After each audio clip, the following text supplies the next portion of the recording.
আসসালামু আলাইকুম বন্ধুরা, কেমন আছেন আপনারা? আশা করি অনেক অনেক ভালো আছেন। তো আমি বাবার বাড়ি আসার পরে সকালে উঠে পড়েছি। তো দেখি আমার মায়ের সব রান্না কমপ্লিট করে তার জামাইকে এখানে খেতে দিয়েছে মুরগির মাংস, হাঁসের ডিম, পরোটা আর মিষ্টি খেতে দিয়েছে।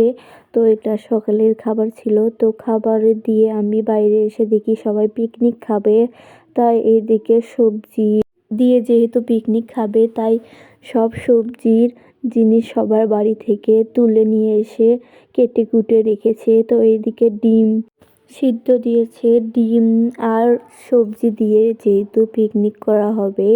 তো প্রথমে আগে ডিমগুলো সিদ্ধ করে নিয়ে এদিকে আমার দাদি ডিমগুলো ভালোভাবে খোসা ছাড়িয়ে নিচ্ছিল। সবটা ডিমেরই খোসা ছাড়িয়ে নিয়ে তেলে দিয়ে দিয়েছে। এগুলা এখন আস্তে আস্তে সবগুলো লাল লাল করে ভেজে নিয়ে তারপরে তুলবে। তো অনেকক্ষণ ধরে ভাজার পরে একটা একটা করে তুলছিল। তো এদিকে হয়ে গেছিল ডিম ভাজিগুলো, মানে ডিম ভালোভাবে লাল লাল করে ভেজে নেওয়া হয়ে গেছিল, তাই তুলে নিচ্ছে। তুলে নিয়ে কিন্তু এখানে ভাত তুলে দিয়েছে। এইদিকে ভাত কিন্তু উতলে এসেছে। তো এদিকে ভাত নামিয়ে রেখে কিন্তু সবজি তুলে দিয়ে ভালোভাবে নেড়ে নিচ্ছে। এভাবে অনেকক্ষণ ধরে মাখিয়ে এভাবে রান্না করলে নাকি সবজি খেতে অনেক মজা হয়। তো যেহেতু বছরের শেষ দিন ছিল তাই আমরা সবজি আর ডিম দিয়ে পিকনিক করছিলাম। তো এটা 24 সালের লাস্ট ভিডিও ছিল। তো এই দেখুন সবজি দেখতে কত লোভনীয় হয়েছিল।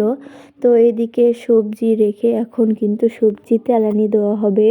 তো এদিকে সবজিগুলো ভালোভাবে একটি কড়াইয়ে তেল দিয়ে সবজিগুলো তেলানি দেওয়া হলো। তো এখানে ভালোভাবে তেলানি দিয়ে কিন্তু এখন সবজি কিছুক্ষণ রান্না করলেই কিন্তু সবজিগুলো হয়ে যাবে।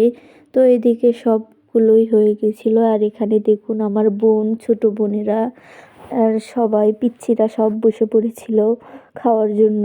আর এদিকে এগুলো পরিবেশন করে রেখেছে আর আমরা কলা পাতা নিয়ে বসেছি। যেহেতু অনেক দিন পরে বাবার বাসায় এসে পিকনিক খাচ্ছি তাই কলা পাতা নিয়ে বসেছি। তো এদিকে বাটা হচ্ছিল ভাত তরকারি সব এরকমভাবেই কিন্তু গ্রামে বাটা হয় অনেক সুন্দর করে। তো এখানে আমরা কলা পাতা নিয়ে বসেছিলাম। ওই দেখুন আমার ছোট বোন।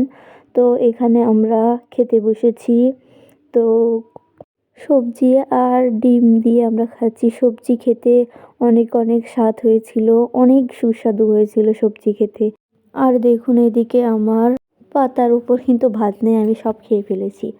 তো এই বছরের শেষ ভিডিও আর আজকের দিনটা ছিল বছরের প্রথম, তাই আমাকে নিয়ে আমার শ্বশুরবাড়িতে আবার চলে যাচ্ছে। আর আমার ছোট বোন ওখানে গুটগুট করে বসেছিল। আসলে মেয়েরা আসে বাবার বাড়িতে 2 দিনের অতিথি হয়ে মাত্র। তো আজকের ভিডিওটা আর বড় করলাম না, দেখা হয়ে যাচ্ছে নেক্সট কোনো ব্লগে। সবাইকে আল্লাহ হাফিজ।